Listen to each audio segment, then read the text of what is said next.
Hi guys, I am C K talent. My YouTube channel C K talent zone में आपका स्वागत करते हैं।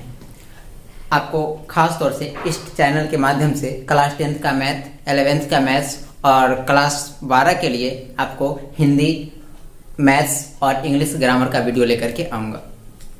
आज मैं आपको इस वीडियो के माध्यम से बताऊंगा इंट्रोडक्शन ऑफ इंग्लिश के बारे में। इंग्लिश क्या होती है। बचपन से हमारे मन में एक सवाल रहा, इंग्लिश के बारे में जाने, टीचर से पूछे। कभी ऐसा होता था जब हमारे पास हिम्मतें होती थी तो टीचर से पूछ नहीं पाते थे। कभी ऐसा होता था जो टीचर से डर लगता था जिस वजह से नहीं पूछ पाते थे। यानी आपको आज इसी हेजिटेशन को हम दूर करेंगे और आपको इस वीडियो के माध्यम से बताएंगे इंग्लिश क्या होती है। चलिए दोस्त देखते हैं इंग्लिश क्या है। आपका इंग्लिश जो है एक इंग्लिश शब्द से मिलकर के बना और इंग्लिश जो है आपका ओल्ड लैंग्वेज है। इंग्लिश जो है ओल्ड लैंग्वेज है और मॉडर्न लैंग्वेज जो है आज का इंग्लिश है। और इंग्लिश जो है खास तौर से यह हमारे लिए एक फॉरेन है, मतलब एक विदेशी लैंग्वेज है। यहाँ इसे हम कह सकते हैं ग्लोबल लैंग्वेज, इसे हम कह सकते हैं विश्व स्तरीय भाषा, यानी पूरे के पूरे विश्व में इंग्लिश बोला जाता है। इसे हम कह सकते हैं या ग्लोबल लैंग्वेज ना कहकर इसे कह सकते हैं इंटरनेशनल लैंग्वेज है। पूरे अंतर्राष्ट्रीय यानी जितना देश है सब देश में अंग्रेजी बोला जाता है। अब यानी और इंग्लिश जो है खास तौर से हमारे लाइफ को जो है ना पूरी तरह से टेस्टी और स्वीट्स बना देता है। कैसे? जब मान लेते हैं कि हमें इंग्लिश आती है और हमारे दोस्तों को नहीं आती है। जब हम दोस्तों के बीच जाते हैं और जैसे ही हम इंग्लिश का प्रयोग करते हैं वैसे ही दोस्तों की नज़र में हमारा मान सम्मान बढ़ जाता है, अर्थात वह हमारे लाइफ को टेस्टी और स्वीट्स बना देता है। इसलिए मैंने यहाँ पर लिखा है टेस्टी और स्वीट्स। उसके बाद इंग्लिश जो को खास तौर से या रिच लैंग्वेज के नाम से जाना जाता है। कारण क्या है? ये खास तौर से इंग्लिश को अमीरों की भाषा की कैटेगरी में रखा गया है। तब जितना सारा मैंने डायग्राम बताया, इस डायग्राम को एक बार पुनः देख लेते हैं हम लोग। ये इंग्लिश जो है आपका इंग्लिश शब्द से मिलकर के बना है और इंग्लिश शब्द जो है आपका एक ओल्ड लैंग्वेज है। खास तौर से इसे रिच लैंग्वेज के भी नाम से जाना जाता है और यह हमारे लाइफ को टेस्टी और स्वीट्स भी बना देता है। और खास तौर से यह एक फॉरेन लैंग्वेज है, या आप कह सकते हैं ग्लोबल लैंग्वेज, या आप कह सकते हैं इंटरनेशनल लैंग्वेज है। चलिए, तो इतना जितना सारा डायग्राम मैंने देखा, इस डायग्राम से रिलेटेड एक डिफिनेशन हम देख लेते हैं। जैसे कि अकॉर्डिंग टू डायग्राम से, इस डायग्राम के अनुसार English is a foreign and international language. English जो है खास तौर से हमारे विदेशी और अंतर्राष्ट्रीय भाषा है। It makes our life tasty and sweets. यह हमारे लाइफ को स्वादिष्ट से भर देता है। It is known as a rich language. इसे अमीरों की भाषा के नाम से जाना जाता है। तो आपने देखा दोस्तों, अभी जितना सारा मैंने आपको डायग्राम बताया उसी डायग्राम से रिलेटेड डिफिनेशन बना दिया और मैंने आपको बताया कि English is a foreign and international language. It makes our life tasty and sweets. It is known as a rich language. यानी अंग्रेजी जो है एक विदेशी और विश्व स्तरीय भाषा है।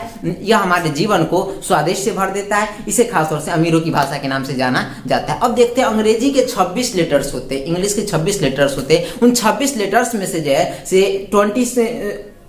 26 लेटर्स में से आपका 7 लेटर से मिलकर के इंग्लिश का निर्माण हुआ है। तो अब देखते हैं उन 7 लेटर्स का कोई मीनिंग निकलता है कि नहीं निकलता। अगर मीनिंग निकलता है तो उन मीनिंग का आपस में संबंध क्या है, यह चीज अब देखेंगे हम लोग। तो ई से आपका इंग्लैंड होता है, ई से आपका इंग्लैंड होता है, उसका एन से आपका नेटिव्स होता है, जी से आपका जनरल होता है, एल से आपका लैंग्वेज होता है, आई से आपका आयरलैंड होता है, एस से आपका स्कॉटिश होता है, एस से आपका होल्स होता है, होल्स मतलब बाउंड्री। यानी 7 लेटर्स का मैंने एक मीनिंग बताया आपको।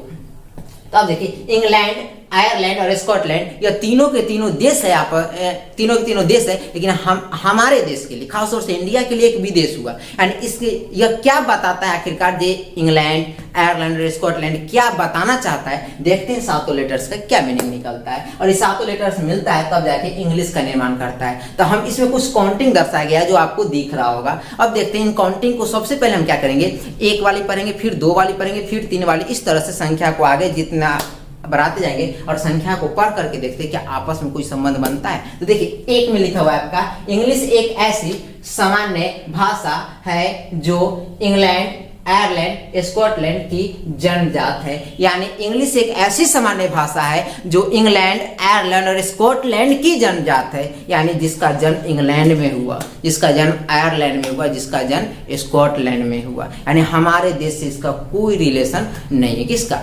इंग्लिश का। चलिए अब देखते हैं हम इसका। अब देखिए, कोई भी आदमी पूछेंगे तो हम ये तो नहीं कहेंगे कि इंग्लिश एक ऐसी सामान्य भाषा है जो इंग्लैंड, आयरलैंड और स्कॉटलैंड में की जन्मजात है। ये तो हम नहीं बोलेंगे। ये भी तो नहीं बोलेंगे कि English is a foreign and international language.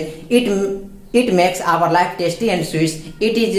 It is known as a rich language. हम एक रियल डिफिनीशन आपको बताते हैं। ऐसे डिफिनीशन इंग्लिश का कोई रियल होता नहीं है, लेकिन मैंने एक डिफिनीशन क्योंकि हमारे यहाँ जो है तो देखते हैं रियल डिफिनीशन इसका क्या होती है। चलिए तो डेफिनेशन इसका देखते हैं। तो English is a foreign and global language. English is a foreign and global language, यानी इसका सीधा सा मतलब हुआ फॉरेन में होता है विदेशी और ग्लोबल में होता है विश्व स्तरीय। यानी इंग्लिश जो है विदेशी और विश्व स्तरीय भाषा है। It is spoken all over the world. यह इंग्लिश जो है खास तौर से पूरे संसार में बोला जाता है। उसके बाद इट हैज बीन बॉट, इसे खरीदा है आवर कंट्री, हमारे देश ने, बाय द इंग्लिशमैन, अंग्रेजों से। यानी इंग्लिश जो है विदेशी और विश्व स्तरीय भाषा है, यह पूरे संसार में बोली जाती है और खास तौर से इसे अंग्रेजों से हमारे देश ने खरीदा है।